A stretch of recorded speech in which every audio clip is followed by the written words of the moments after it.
राज्यभरातील पीक विमा भरलेल्या सर्व शेतकऱ्यांसाठी मोठी आनंदाची बातमी समोर आलेली असून शेतकऱ्यांना मोठा आर्थिक दिलासा देण्याचं काम शासनाने केलेलं आहे। बघा, राज्यभरातील शेतकऱ्यांसाठी मोठी आनंदाची बातमी आहे, कारण की पीक विम्याची रक्कम आजपासून विस्तारित होण्यास सुरुवात झालेली आहे। राज्यभरातील शेतकऱ्यांसाठी मोठी आनंदाची बातमी समोर आली आहे। शेतकऱ्यांना पीक विम्याची रक्कम जमा होत आहे। शेतकरी आनंदाने नाचू लागले। बघा शेतकरी मित्रांनो, जमा शेतकऱ्यांची दिवाळी आता गोड होणार। शेतकऱ्यांना हेक्टरी 40,000 रुपये प्रति हेक्टर जमा होणार। बघा शेतकरी मित्रांनो, एकनाथ शिंदे, देवेंद्र फडणवीस तथा शेतकरी असेल किंवा पीक विमा असेल, बघा शेतकरी मित्रांनो सर्व काही अपडेट आपल्यापर्यंत आलेलं आहे। म्हणजे की शेतकरी मित्रांनो, पीक विमा पात्र जिल्हे यादी, बघा यादी सुद्धा आपल्याकडे जाहीर झालेली आहे। तुमची आता या यादीमध्ये जिल्हा असू शकतो, त्यामुळे व्हिडिओला शेवटपर्यंत बघत चला। याचा सर्वात प्रथमचा जिल्हा आहे म्हणजेच की धाराशिव जिल्हा आहे। बघा शेतकरी मित्रांनो, जर तुम्ही धाराशिवमधील पात्र लाभार्थी शेतकरी असाल तर धाराशिवमधील तालुक्यांमध्ये सुद्धा आजपासून रक्कम विस्तारित होण्यास सुरुवात झालेली आहे। 40,000 रुपये प्रति हेक्टर प्रमाणे आजपासून पीक विम्याची रक्कम विस्तारित होण्यास सुरुवात झालेली आहे। धाराशिवमधील कळंब असेल किंवा तुळजापूर असेल, अशा बहुतांश तालुक्यांमध्ये आजपासून रक्कम सुद्धा जमा होण्यास सुरुवात झालेली आहे। पात्र जे लाभार्थी शेतकरी आहेत पीक विम्यासाठी, त्यांनी पीक विम्याचा फॉर्म भरलेला आहे। अशा शेतकऱ्यांच्या बँक खात्यावरील रक्कम सुद्धा जमा करण्यात आलेली आहे। त्यामुळे व्हिडिओला शेवटपर्यंत बघत चला। चॅनलवरती जर नवीन असाल तर सबस्क्राईब नक्की करा। बघा शेतकरी मित्रांनो, त्याचप्रमाणे दुसरा जिल्हा आहे म्हणजेच की जालना जिल्हा। बघा जालना जिल्ह्यातील पात्र लाभार्थी शेतकऱ्यांच्या बँक खात्यावरती रक्कम सुद्धा जमा करण्यात आलेली आहे। बघा शेतकरी मित्रांनो, जर तुम्ही पात्र लाभार्थी शेतकरी असाल तर तुमच्याही बँक खात्यावरती रक्कम सुद्धा जमा झालेली आहे।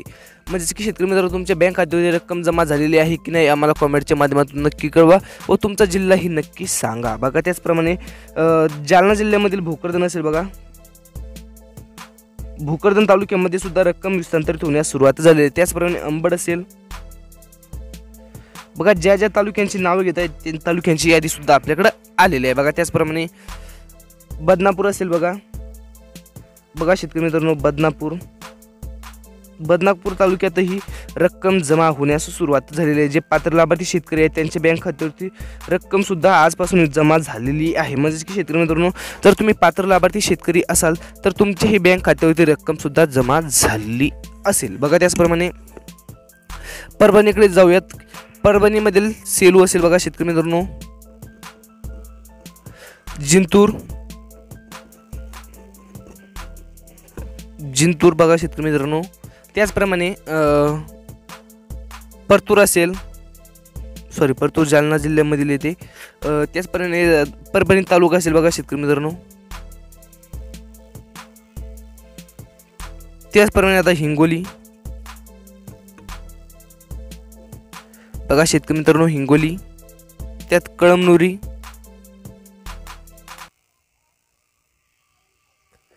बघा त्याचप्रमाणे औंढा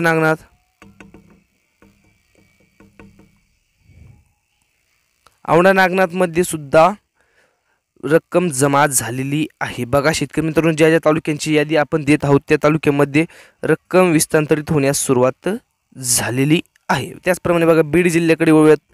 बीड जिल्ह्यामध्ये कोणकोणत्या तालुक्यात रक्कम सुद्धा जमा झालेली आहे तेही बघणार आहोत। बघा त्याचप्रमाणे बीडमधील गेवराई असेल, बघा शेतकरी मित्रांनो गेवराईत सुद्धा रक्कम जमा झालेली आहे। जे पात्र लाभार्थी शेतकरी आहेत बघा त्यांच्या बँक खात्यावरती रक्कम सुद्धा आजपासून जमा झालेली आहे। म्हणजे की शेतकरी मित्रांनो हेक्टरी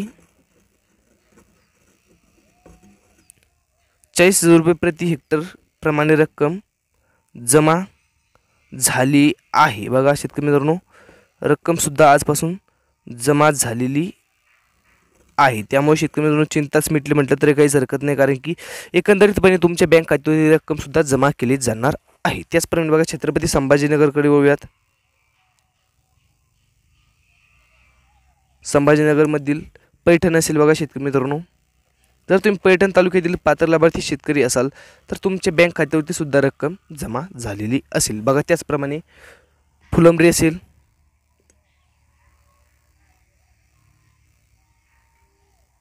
फुलंब्रीमध्ये सुद्धा रक्कम जमा झालेली आहे। म्हणजे की शेतकरी मित्रांनो जे पात्र लाभार्थी शेतकरी आहेत त्यांच्या बँक खात्यावरती सुद्धा रक्कम जमा झालेली आहे। बघा त्याचप्रमाणे सिल्लोड असेल,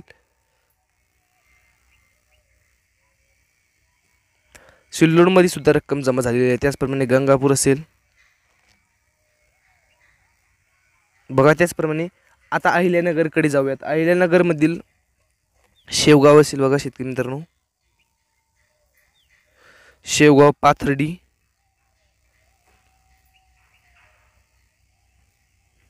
श्रीरामपूर,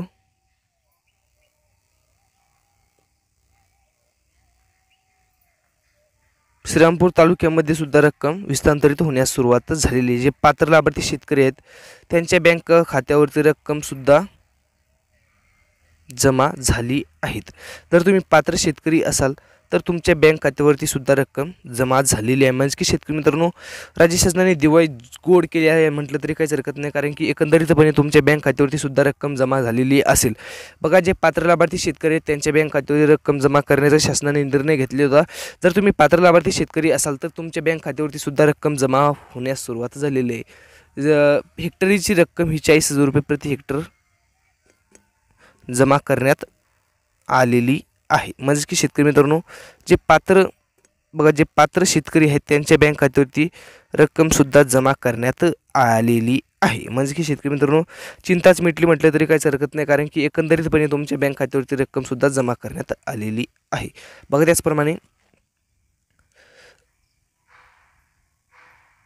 नाशिककडे वळूयात. बघा, नाशिकमधील दिंडोरी, बघा सिन्नर, येवला,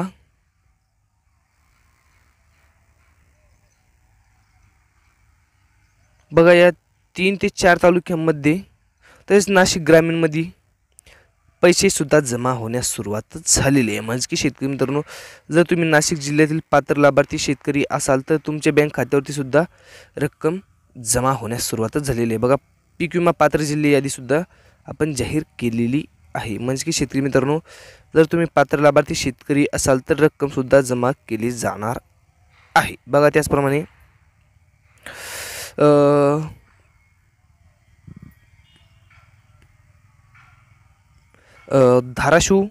धाराशिवमध्ये सुद्धा रक्कम जमा झालेली आहे. बघा, त्याचप्रमाणे नांदेडमधील जे पात्र लाभार्थी शेतकरी आहेत त्यांच्या बँक खात्यावर सुद्धा रक्कम जमा करण्यात आलेली आहे. बघा, त्याचप्रमाणे पुणे जिल्ह्यामध्ये बघा यादी आपल्याकडे जाहीर झालेली आहे. त्या यादीनुसार आपण नाव वाचून सांगत आहोत. नावे बघा, यादीनुसार नावे जाहीर सुद्धा झालेली आहे. म्हणजे की जे पात्र लाभार्थी शेतकरी आहेत त्यांच्या बँक खात्यावर रक्कम सुद्धा जमा करण्यात आलेली आहे. म्हणजे की शेतकरी मित्रांनो, चिंताच मिटली म्हटलं तरी काहीच हरकत नाही, कारण की एकंदरीतपणे तुमच्या बँक खात्यावर सुद्धा रक्कम जमा झालेली आहे. जे पात्र लाभार्थी शेतकरी आहेत त्यांच्या बँक खात्यावरती रक्कम सुद्धा जमा करण्यात आलेली आहे. व तुमचा जिल्हा आम्हाला कमेंटच्या माध्यमातून नक्की कळवा. या व्हिडिओमध्ये जर तुमच्या जिल्ह्याबद्दल अपडेट आलेले नसेल तर येणाऱ्या व्हिडिओमध्ये तुमच्या जिल्ह्याबद्दल अपडेट आम्ही घेऊन येण्याचा प्रयत्न नक्की करू. व तुम्हाला आजचा व्हिडिओ कसा वाटला आम्हाला कमेंटच्या माध्यमातून नक्की कळवा. व तुम्ही आजचा व्हिडिओ कोणत्या जिल्ह्यातून पाहत आहे तीही नक्की सांगा. तुम्हाला आजचा व्हिडिओ आवडला असेल तर व्हिडिओला लाईक करा, चॅनलला सबस्क्राईब करा. भेटत राहू अशाच नवीन सोबत. जय हिंद, जय महाराष्ट्र.